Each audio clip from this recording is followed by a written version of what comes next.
पार्थ बता रहा था कि उसकी वजह से बाकी के वैम्पायर्स 10वें परिवार से नफरत करते हैं और पार्थ ने पूरी बात बताई जब सार्थक उसे बचाने वैम्पायर वर्ल्ड में आया था। ये सारी बातें सुनकर अचानक नितिन हंसने लगा, जिससे बाकी सभी लोगों ने अपना सिर उसकी ओर कर लिया। नितिन ने कहा, तुम सभी लोग किस बारे में इतने चिंतित हो भाई? अरे तुमने मुझे उस आदमी को आसानी से हराते हुए देखा है, इसलिए यदि कोई भी हमारे खिलाफ जाता है ना तो हम उन सभी को आसानी से हरा सकते हैं। हाँ, सार्थक बहुत ज्यादा मजबूत है और हम सभी ने उसके अंडर ट्रेनिंग ली है, तो क्या ये हमें भी उतना ही मजबूत नहीं बनाता है? हाँ, बोलो। पार्थ ने कहा, तुम्हें सचमुच लगता है कि ये काफी है? पार्थ ने अपनी आवाज उठाई और नितिन के माध्यम से मामले की गंभीरता को जानने की कोशिश की। पार्थ ने आगे कहा, वो वैम्पायर जिसे तुमने हराया था वो एक सामान्य वैम्पायर था, काफी हद तक एक भोला भाला बच्चा। भूमि गलत नहीं थी जब उसने तुम्हें बहुत कम आंकने के लिए उसे डांटा था।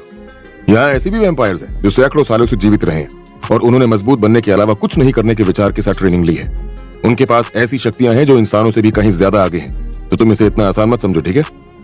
लाली ने सभी को शांत करने की कोशिश करते हुए कहा, पार्थ, मुझे नहीं लगता कि उसका ऐसा मतलब था। मुझे यकीन है कि नितिन हम सभी को खुश करने की कोशिश कर रहा था।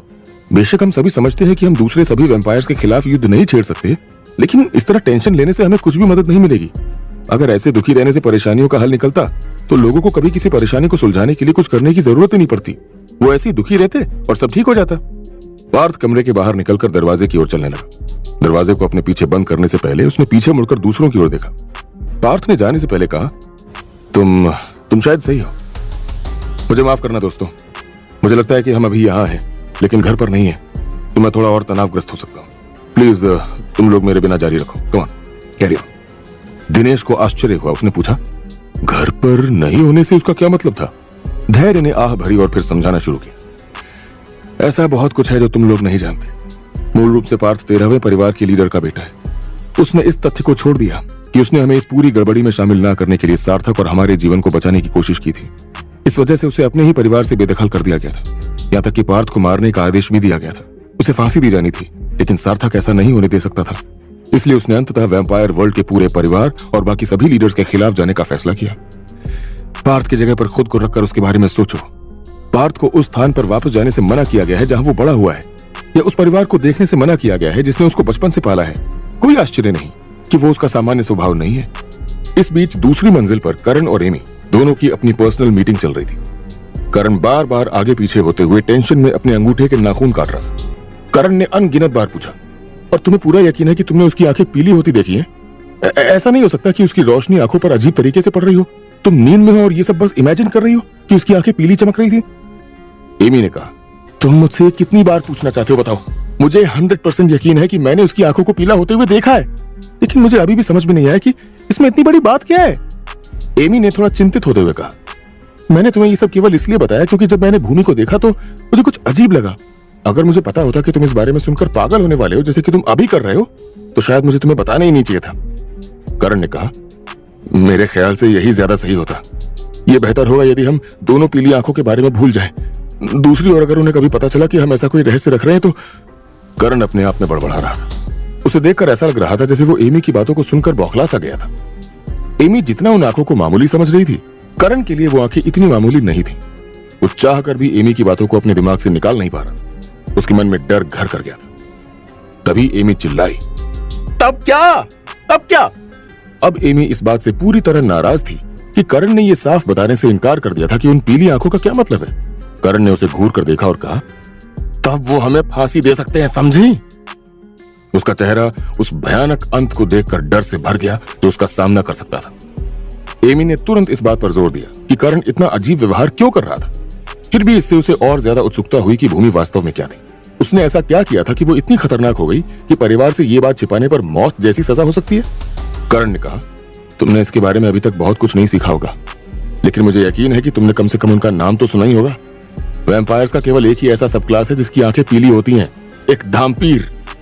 एमी ने खुद से बुदबुदाया, धामपीर? एक वैम्पायर शिकारी जो सभी वैम्पायर्स को मारने के लिए पैदा होते हैं?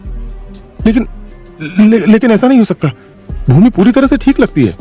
वो चलते फिरते वैम्पायर्स को नहीं मार रही है सिर्फ इसलिए कि वो अलग हो सकती है। हम उसके साथ एक अलग सब क्लास की तरह व्यवहार नहीं कर सकते। करण ने अपनी बात पर जोर दिया, मैं नियम नहीं बनाता, लेकिन ये नियम एक कारण से बनाया गया है, समझी? एमी ने पूछा, क्या तुम्हें लगता है कि वो जानते हैं? मेरा मतलब सार्थक या भूमि से है। करण ने कहा, मुझे पूरा यकीन तो नहीं है, सार्थक को इसकी रिपोर्ट करना शायद हमारा सबसे सुरक्षित दांव है। कम से कम इस तरह से ये अब हमारी समस्या नहीं होगी, क्योंकि हमने वही किया जो हमें करना चाहिए था। भूमि के साथ क्या करना है इसका फैसला तो सार्थक को ही करना होगा ना, यदि उसका धामपीर होना सच है।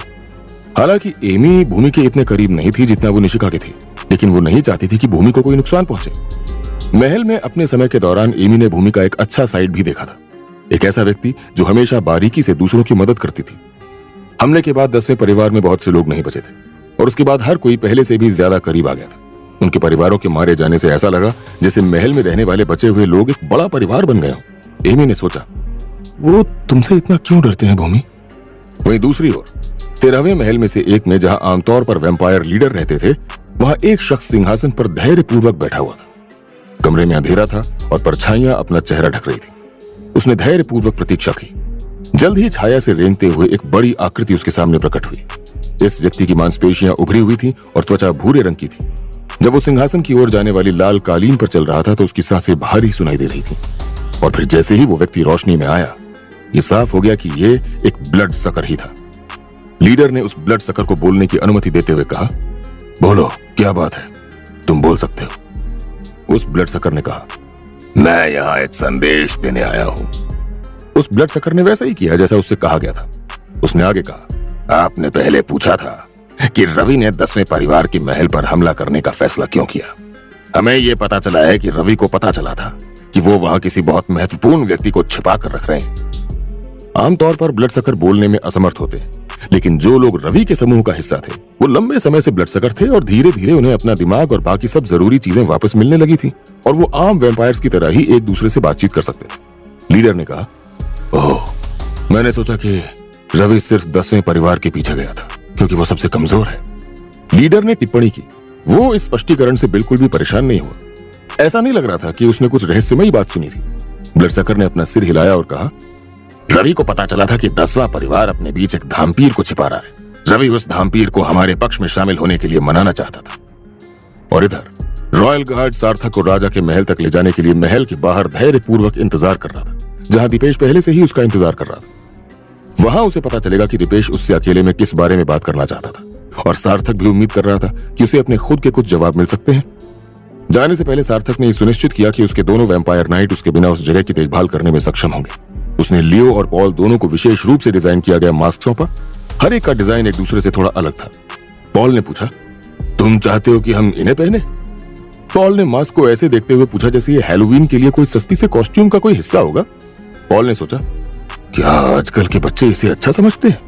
सार्थक ने जवाब दिया, धैर्य ने ये मास्क बनाए हैं।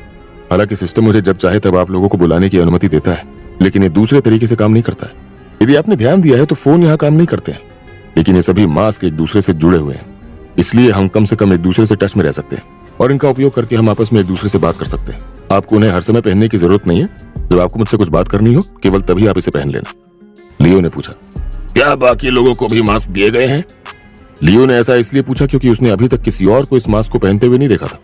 सार्थक ने कहा, हो सकता है कि आप इसे भूल गए हो, लेकिन धैर्य और अंबर आमतौर पर इन्हें अपनी कमर के चारों ओर रखते हैं। शापित गुट के दूसरे लोगों के पास एक गुप्त स्थान है जहां वो इस मास्क को रख रहे हैं। साथ ही मैंने इस बारे में सोचा कि इन्हें 10वें परिवार के छात्रों को सौंपा जाए या नहीं, लेकिन अभी के लिए मुझे लगता है कि सिर्फ हमारे लिए उन्हें रखना ही सबसे अच्छा है। सार्थक ने उन्हें अपना तर्क नहीं दिया, लेकिन लियो समझ गया कि ये किसी भी दूसरी चीज से ज्यादा विश्वास का मुद्दा है। सार्थक खुद भी नहीं चाहता था कि वो इसमें शामिल हो, और उन्हें यकीन था कि भूमि या लियो जैसा कोई व्यक्ति हर समय उनके पास रहेगा। जैसे ही सार्थक दरवाजे से बाहर निकलने वाला था, उसने एक परिचित आवाज सुनी। ये पार्थ था। पार्थ चिल्लाया, सार्थक, क्या तुम अपनी मीटिंग के लिए जा रहे हो? यदि हाँ तो क्या मैं भी तुम्हारे साथ चल सकता हूँ? सार्थक ने कहा, मैं राजा के महल की ओर जाने वाला हूँ, मुझे यकीन नहीं है कि वहां तुम्हारा बहुत स्वागत होगा। सार्थक पार्थ को अपने साथ ले जाने में झिझक रहा था। पार्थ ने कहा, यार मुझे बहुत बुरा लगा। मेरा मतलब ये नहीं था कि मैं राजा के महल में जाना चाहता था। मैं वास्तव में अपने परिवार से मिलने के बारे में सोच रहा था। मुझे पता है कि मुझे वहां से भगा दिया गया था, लेकिन मुझे विश्वास है कि अगर मैं वहां 10वें परिवार के सदस्य के रूप में आता हूं तो मेरे लिए उनसे बात करना ठीक रहेगा। पार्थ ने अपना सिर खुजलाना शुरू कर दिया। फिर भी वो ये सुनिश्चित कर रहा था कि वो ऐसा सावधानी से कर रहा है ताकि इससे उसके पीछे के बाल, जिन्हें उसने जेल लगाकर सेट करा है, वो खराब ना हो जाए। पार्थ ने कहा, बात यह है कि 10वें परिवार और सभी का हिस्सा होने के नाते मुझे तुम्हारी अनुमति की जरूरत है। सार्थक उसे देखकर बस मुस्कुराया और कहा, जरूर, अगर कोई पूछे तो बता देना कि मैंने तुम्हें अपना प्रतिनिधि बनाकर भेजा है। क्या होगा जब पार्थ अपने परिवार में अपने पिता से मिलेगा? क्या आकाश सिंघानिया पार्थ को अपनाएगा? कैसा सलूक किया जाएगा पार्थ के साथ 13वें परिवार में?